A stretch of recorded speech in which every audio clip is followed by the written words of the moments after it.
राधे राधे दोस्तों। प्रतिदिन की पूजा में कौन सी आरती करनी चाहिए? अक्सर दोस्तों जब हम अपने घर में पूजन करते हैं सुबह और शाम की, तो हमारे मन में एक प्रश्न हमेशा आता है कि जब हम लोग अपने घर में पूजन करते हैं तो भाई हमें उस समय पर कौन से भगवान की कौन सी आरती गानी चाहिए। जैसे सुबह के समय जब हम भगवान को स्नान कराकर उनकी पूजन अर्चना करते हैं तो भाई हमें कौन सी आरती गानी चाहिए, और अगर हमें जल्दी रहती है, हमें ऑफिस वगैरह जाना रहता है, तो उस जगह पर क्या हम लोग बिना आरती गाए भी भगवान की आरती कर सकते हैं? इसके अलावा शाम की पूजन में या शाम की दिया बाती में हमें भगवान की कौन-सी आरती गानी चाहिए? क्या प्रतिदिन की पूजा में आरती गाना ज़रूरी होता है? क्या आरती करना ज़रूरी होता है? सारी जानकारी आपको इस वीडियो में हम लोग देने वाले हैं, इसलिए वीडियो को पूरा ज़रूर देखिएगा। अगर आप लोगों के मन में भी ये प्रश्न है और इस प्रश्न का जवाब आप लोग चाहते हैं, तो वीडियो को अच्छे से देख लीजिएगा, आपको आपके प्रश्न का जवाब मिल जाएगा। देखो, सबसे पहली चीज़, प्रतिदिन की पूजा में आप लोगों को कौन-सी आरती करनी चाहिए, ये मुख्य प्रश्न है। आप सभी लोग सुबह और शाम अपने घर में भगवानों की पूजन ज़रूर करते हैं, दीपक जलाकर भगवान की आरती ज़रूर उतारते हैं, ठीक है? अब देखो, यहाँ पर सबसे पहली चीज़ ये आती है कि आप सबसे ज़्यादा किस भगवान को मानते हैं। मतलब कि जैसे आप हैं, तो आप ज़्यादातर शिव जी को मानते हैं, आपके इष्ट भगवान जो हैं, मतलब आप जिनमें ज़्यादा श्रद्धा रखते हैं। भगवान सभी एक हैं, भगवान में कोई यहाँ पर अंतर नहीं है, पर आपका जो मन का भाव है, भई वो शिव जी में ज़्यादा है, किसी के मन का भाव लड्डू गोपाल में ज़्यादा है, किसी के मन का भाव माता रानी में ज़्यादा है। तो भई आप लोग क्या कर सकते हैं, अगर आप इस प्रश्न का जवाब चाहते ही हैं, तो प्रतिदिन की पूजा में आप उन भगवान की आरती कर सकते हैं जिन भगवान को आप सबसे ज़्यादा मानते हैं, है ना? पर दोस्तों, बहुत सारे लोग ऐसे होते हैं जिनका ये कहना होता है कि हमें कोई ऐसी आरती बता दो जिसमें सभी भगवानों के नाम आ जाएँ, ताकि कोई भी भगवान को बुरा ना लगे। हालाँकि किसी भगवान को बुरा नहीं लगता है, पर वो हमारे मन का भाव रहता है कि हम ऐसी कौन-सी आरती अपने घर के पूजा घर में करें या सुबह-शाम करें, जिससे कि सभी भगवानों का नाम उसमें आ जाए और सभी भगवान प्रसन्न भी रहें, ठीक है? तो देखो, सबसे पहली चीज़ तो यही है कि अगर आप लोग प्रतिदिन की पूजा में कोई आरती गाना चाहते हैं, करना चाहते हैं, तो आप अपने सबसे प्रिय भगवान की आरती प्रतिदिन कर सकते हैं। और आरती का नियम रहता है कि जो आरती आप लोग मतलब प्रतिदिन गाते हैं, उसी आरती को आपको रोज़ गाना चाहिए। ऐसा नहीं कि आज भगवान शिव जी की कर ली, कल दूसरे भगवान की कर ली, परसों दूसरे भगवान की कर ली, ऐसे नहीं। आपने जो आरती गाना शुरू किया है, आप वही आरती निरंतर गाएँगे, तो भगवान आपसे प्रसन्न भी होंगे, आपको आपकी आरती का यहाँ पर फल भी मिलेगा, ठीक है? अब अगर कोई ये प्रश्न करना चाहता है कि भई ऐसी कौन-सी आरती है जिसे अगर हम लोग गाते हैं तो सभी भगवान हमसे प्रसन्न होंगे, तो आप कोई भी आरती गाएँ अपने प्रिय भगवान की, तो भगवान सभी आपसे प्रसन्न होंगे। पर जब भी अगर आप लोग ओम जय जगदीश हरे वाली जो आरती है, अगर ये गाते हैं, तो भई इसमें सभी भगवानों का यहाँ पर भाव आ जाता है। ये भगवान विष्णु जी की आरती है, और भगवान विष्णु जी तो आप सभी लोग जानते ही हैं कितने बड़े भगवान हैं। तो भई आप लोग जो है ओम जय जगदीश हरे आरती गा सकते हैं, और ये भगवान विष्णु जी की आरती है, और इसमें सभी भगवान जो है प्रसन्न हो जाते हैं। तो जिसका ये प्रश्न था कि ऐसे कौन-सी आरती हम लोग करें जिससे सभी भगवान भी प्रसन्न रहें, सभी भगवानों का भाव भी आ जाए, सभी भगवानों का नाम भी आ जाए, तो ओम जय जगदीश हरे वो आरती है, ठीक है? बाकी अगर आप लोग अपने प्रिय भगवान की आरती करेंगे, तो भी कोई भगवान आपसे नाराज़ नहीं रहेंगे, बल्कि सब भगवान आपसे प्रसन्न रहेंगे, ठीक है? तो अब हम आशा करते हैं कि आपको प्रतिदिन की पूजा में कौन-सी आरती करनी चाहिए, इसका जवाब मिल गया होगा। प्रतिदिन की पूजा में आप अपने प्रिय भगवान की आरती कर सकते हैं, आरती गा सकते हैं, या तो आप लोग अपने मतलब जो सभी भगवानों का जिसमें भाव आ जाता है, भगवान विष्णु जी की जो आरती है ओम जय जगदीश हरे, ये आरती भी आप लोग गा सकते हैं ना। अब देखो, आरती आप लोग जब भी करो ना, तो दीपक जलाकर करना, या तो आप लोग जो है कपूर जलाकर करना, ऐसी आरती नहीं की जाती है, ठीक है? और जब तक आपकी आरती चलती है, जब तक आपको मतलब थाली घुमाना रहता है, भगवान की आरती उतारना रहता है, और जब तक आरती चलती है, जब तक आपको घंटी भी बजाना रहता है। तो इस बात का आप लोग विशेष रूप से थोड़ा ध्यान रखिएगा, है ना? अब दोस्तों, यहाँ पर एक बहुत बड़ा प्रश्न निकल कर आता है। जैसे बहुत सारे लोग हैं, सुबह के समय क्या रहता है, लोगों को जल्दी रहती है कि भई हमें ऑफ़िस जाना है, ड्यूटी जाना है, लोग अपने-अपने काम पर जाते हैं।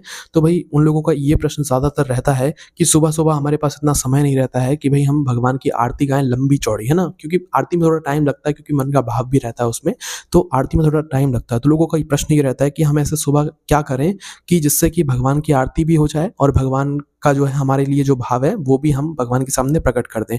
तो क्या हम बिना आरती गाए भी सुबह की आरती कर सकते हैं? तो देखो, इसका जवाब है हाँ। अगर आपको सुबह-सुबह जल्दी अपने ऑफ़िस वगैरह जाना रहता है, आपको कोई काम वगैरह रहता है, और आपको सुबह जल्दी निकलना रहता है, तो आप ऐसा भी कर सकते हैं कि भगवान बिना आरती गाए भी आप लोग सिर्फ़ अपनी आरती की थाली को रखकर या दीपक जलाकर या कपूर जलाकर भगवान के सामने आरती की थाली को घुमा सकते हैं। कम से कम आप 7 बार जो है भगवान के सामने आरती की थाली को घुमाकर सभी भगवानों की आप आरती कर दिया कीजिए। फिर भले आप लोग आरती नहीं भी गा रहे हैं, तो कोई दिक्कत परेशानी नहीं है। सिर्फ़ उन लोगों के लिए है जिनको कोई परेशानी रहती है, सुबह-सुबह जल्दी में रहते हैं, तो भई वो लोग ऐसे भी आरती कर सकते हैं, बिना भगवान की आरती गाए भी यहाँ पर आरती कर सकते हैं। और अगर आप लोगों का मन है कि भई नहीं, हमें आरती गाना है, हमारा मन नहीं मानता है, तो उस जगह पर आप लोग लोग जो है जो भी आरती आप लोग गाते हैं, जो भी आरती आपका गाने का मन है, उस आरती को छोटे रूप में आप लोग गा सकते हैं। आप मोबाइल में सुन सकते हैं, 2 मिनट 3 मिनट की भी यहाँ पर आरती आप लोग बना सकते हैं और वो हो भी जाती है ना? तो जिन लोगों का जो है आरती गाने का बहुत मन रहता है पर उन्हें जल्दी रहती है, तो वो उन आरती को जो है छोटा करके भी भगवान के सामने मतलब गा सकते हैं और आरती उतार सकते हैं भगवान की, उससे भी भगवान प्रसन्न रहते हैं। यहाँ पर भी वही नियम कहता है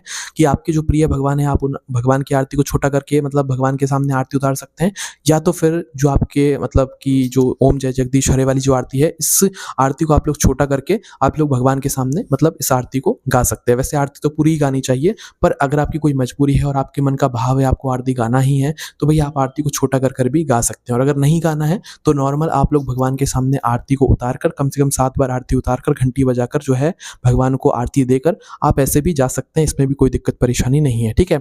और देखो बहुत सारे लोगों का प्रश्न रहता है कि क्या हमें शाम के समय भी आरती गानी चाहिए? तो देखो जिस तरीके से मंदिर में सुबह और शाम आरती गाई जाती है, और अगर आपका मन शाम को आरती गाने का नहीं है तो कोई दिक्कत नहीं है, आप शाम को नॉर्मल जो है भगवान के सामने आरती घुमा सकते हैं 7 बार, और बिना आरती गाए भी शाम की आरती कर सकते हैं, ठीक है? पर अगर आपका मन है शाम की आरती करने का भी, शाम की आरती गाने का भी, तो आप शाम को भी आरती गा सकते हैं, उसमें कोई परेशानी नहीं है। जो आरती सुबह गाई थी वही आरती शाम को भी गाते हैं, बदल-बदल कर आरती आपको नहीं गाना है। हाँ, ऐसा कर सकते हो जैसे सुबह शिव जी की गाते हो, तो शाम को कोई और भगवान की गाना चाहो तो गा सकते हो, पर प्रतिदिन सुबह शिव जी की गाना है और शाम को उन्हीं भगवान के गाना है जिनका आपने नियम बनाकर यहाँ पर रखा हुआ है। तो आरती आप कोई भी गाएँ, उससे कोई परेशानी नहीं है। और आरती अगर आप लोग नहीं भी गा रहे हैं, आपको कोई काम रहता है, जल्दी-जल्दी में सुबह जाना रहता है, तो बिना आरती गाए भी अगर आप भगवान की सही तरीके से नियम से पूजन कर रहे हैं, आरती उतार रहे हैं 7 बार, तो भी भगवान आपसे प्रसन्न रहेंगे। इसमें कोई दिक्कत परेशानी नहीं है। और हमेशा ध्यान रखना कि जब तक आरती पूरी ना हो जाए, जब तक आपकी घंटी बजनी चाहिए, जब तक आपका कपूर जलना चाहिए, जब तक आपका दीपक जलना चाहिए, कपूर या दीपक कोई एक को जलाकर आप अपनी आरती को यहाँ पर कर सकते हैं, ठीक है? और आरती को जो है खड़े होकर ही करना चाहिए, इस बात का भी ध्यान रखिएगा, जब तक आरती पूरी ना हो जाए, बैठना भी नहीं चाहिए, है ना? और आप लोग नॉर्मल आरती कर रहे हैं, तो कोई दिक्कत नहीं है, 7 बार भगवान के सामने आरती को मारकर, भगवान को धूप देकर मतलब आरती देकर आप लोग अपने काम पर जा सकते हैं, ठीक है? इसके अलावा जब आपकी आरती हो जाती है, तो आरती हो जाने के बाद आप एक बात का ध्यान और रखिएगा, अगर आपको कोई मंत्र मतलब भगवान का प्रिय है, तो उस मंत्र का जाप करके ही आपको अपने काम पर निकलना चाहिए। जैसे कि आपने अपनी आरती करी, चाहे गाकर करी हो, चाहे बिना गाए करी हो, है ना? तो आपकी आरती हो जाई, आपने भगवान को आरती दी, खुद आरती ली, इसके बाद में अगर आप भगवान का कोई एक मंत्र ले लेते हैं, उस मंत्र का अगर आप भगवान के सामने बैठकर 1 बार, 2 बार, 3 बार भी जाप कर लेते हैं, तो इससे भगवान बहुत ज़्यादा प्रसन्न हो जाते हैं और आप जिस भी काम के लिए जाते हैं, आपको उसमें सफलता मिलती है। प्रतिदिन आपका पूरा दिन जो है अच्छा जाता है ना? तो भगवान का कोई भी एक मंत्र आप लोग ले सकते हैं, शिव जी का ओम नमः शिवाय ले सकते हैं, भगवान विष्णु जी का कोई एक मंत्र ले सकते हैं, लक्ष्मी जी का कोई एक मंत्र ले सकते हैं।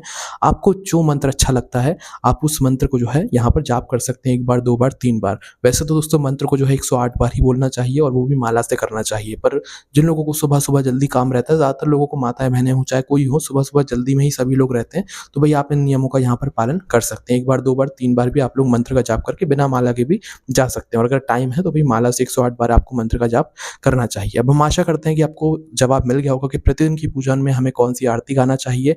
आप कोई से भी भगवान के, अपने प्रिय भगवान की आरती गा सकते हैं, और समय ज़्यादा नहीं है तो उस आरती को छोटा कर भी गा सकते हैं, और अगर बिल्कुल भी समय नहीं है तो नॉर्मल आरती आप लोग भगवान की 7 बार उतार कर भगवान को आरती देकर अपने काम पर जा सकते हैं। तो यहाँ पर ये हो गई सारी चीज़ें जो कि हमने आपको बता दी। अगर आपके मन में अभी भी कोई प्रश्न है तो उसे हमसे कमेंट करके पूछ सकते हैं। राधे राधे आपको कमेंट में ज़रूर लिखना है। राधे राधे।